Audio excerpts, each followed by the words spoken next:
नमस्कार दोस्तों, मैं अंकुर उपाध्याय स्वागत करता हूं आप सभी का आपके अपने YouTube channel share market analysis में।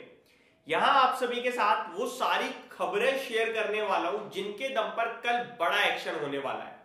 आज का बाजार तो नो डाउट बहुत ही सुस्त था, रेंज बाउंड था, लेकिन कल ऐसा नहीं होगा। कल आपके लिए फुल फ्लेज एक्शन होगा। जिस तरीके से खबरें आएंगे और हम लोग एक्सपायरी के रिलेटेड पास भी पहुंच रहे हैं, वीकली एक्सपायरी के पास।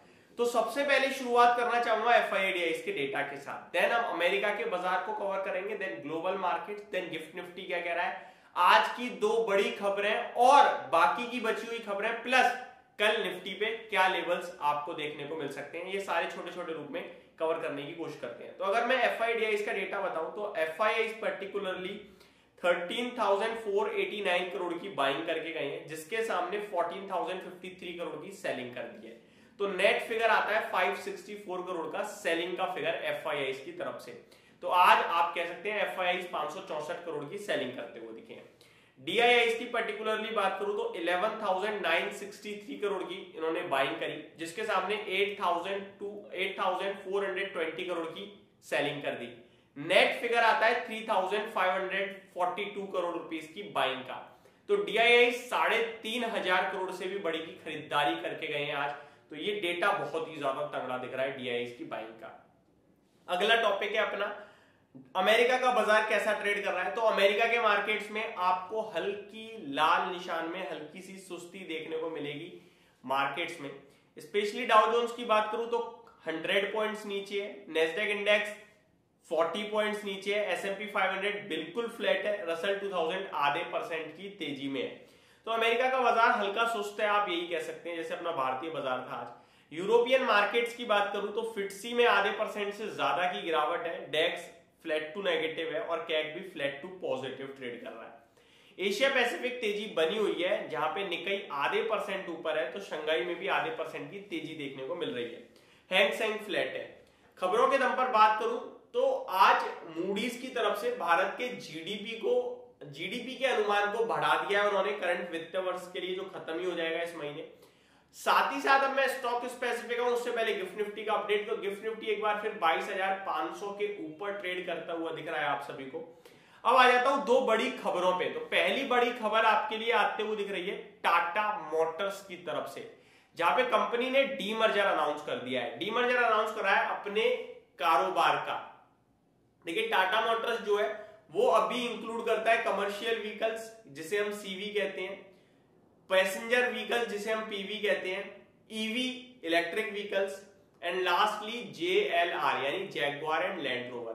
इन 4 प्रोडक्ट पोर्टफोलियो में से कंपनी कह रही है हम कमर्शियल व्हीकल के कारोबार को करेंगे डीमर्ज। तो अब कमर्शियल व्हीकल एक तरफ और एक तरफ हो जाएगा JLR, EV and PV business. अब काफी लोग ये कमेंट कर रहे हैं कि भाई कौन से में पैसा लगाएं। तो पहली बात तो ये कल नहीं हो रहा, ये अनाउंस हो गया, 1 आध साल लगेगा इसे, कम से कम 1 साल लगेगा अभी सब कुछ होने में।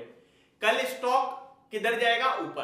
कल ऊपर जाने के चांसेस पूरे हैं। कल गैप अप मिल सकता है इस स्टॉक में, बट गैप अप में खरीदारी करना कोई सही डिसीजन नहीं है। टाटा मोटर्स में हम ऑलरेडी लॉन्ग बैठे हुए हैं, काफी समय से बैठे हुए हैं, और आपसे कहा है कि बैठे रहना है, सिंपल, ये बेचना ही नहीं है शेयर। और ये दाव डेफिनेटली मार्केट को पसंद आएगा, बट अभी कुछ समय के लिए आप इसमें फ्रेश एंट्री मत लेना। वो मैं इसलिए कह रहा हूं क्योंकि अब ये मर्जर वाले कमजोर लोग आएंगे, सॉरी डीमर्जर वाले लोग सोचेंगे डीमर्जर के चलते खरीदो, और फिर वो खरीदेंगे, थोड़ा भी नीचे आएगा तो डर के बेच देंगे, जिसकी वजह से शेयर में थोड़ी प्रेशर बनेगा। तो मैं चाहता हूं कमजोर लोग जो एंटर हो रहे हैं दोबारा से निकल जाए, उसके बाद हम फिर एंट्री मारेंगे। बाकी होल्ड तो करना ही करना है।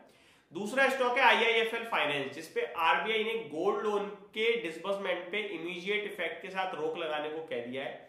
इनकी ऑडिटिंग होगी, उसके बाद रिव्यू करा जाएगा एंड फिर फाइनल डिसीजन आएगा कि आप कब से शुरू कर सकते हो। तो आईआईएफएल बड़ा स्टॉक है जो कल नेगेटिव देखने को मिलेगा, आपको क्रैश हो सकता है बढ़िया तरीके से, 5 से 10% हो जाए तो कोई बड़ी बात नहीं है। आगे आप सभी के साथ बात करूं स्टॉक स्पेसिफिक, तो अब मैं आपके साथ इस स्टॉक स्पेसिफिक के बाद निफ्टी के लेवल्स पे आएंगे हम। तो पहले मैं स्टॉक स्पेसिफिक बात करूं तो मेनली आईआईएफएल फाइनेंस की तरफ से कुछ कमेंट्री भी है। Company says financial impact quantifiable in monetary terms cannot be ascertained at this point of time. Company says reaffirm our commitment to rectify observations of RBI in gold loan portfolio. Company says will continue with our endeavor to provide gold loan services in overall interest of customers. तो ये company की तरफ से announcement भी आते हुए दिख रही है। बाकी कुछ ज्यादा खास अभी आया नहीं है। जियो फाइनेंशियल की तरफ से खबर आई है, बट वो 7 मार्च से 31 मार्च है, और ये तीनों चीजों पे मैं एक डिटेल वीडियो ऑलरेडी बना चुका हूं, तो वो आप चाहे तो देख सकते हैं। एनबीसीसी के awarded work order rupees 920 million यानी 92 करोड़ के ऑर्डर के लिए इन्हें अवार्ड मिला है, एनबीसीसी की तरफ से खबर आई है। बाकी कुछ ज्यादा खास है नहीं न्यूज। निफ्टी की बात करें तो वही लेवल अभी भी इंपॉर्टेंट है, 22,200 22,500। नीचे आता है खरीदो, ऊपर आता है बेचो, दैट्स इट। अभी हम रेंज के मिडल में खड़े हैं, कहीं भी कोई पोजीशन बन नहीं रही है। तो ऊपर आता है सेलिंग से अपेक्षा आप ये करो इंतजार की नीचे आ जाए तो खरीदने के मौके ढूंढो। तो ये मेरी तरफ से आपके लिए पूरी की पूरी अपडेट थी मार्केट्स को लेकर। होप आपको सारी जानकारी समझ में आई होगी। Thank you so much for watching this video. Good night guys.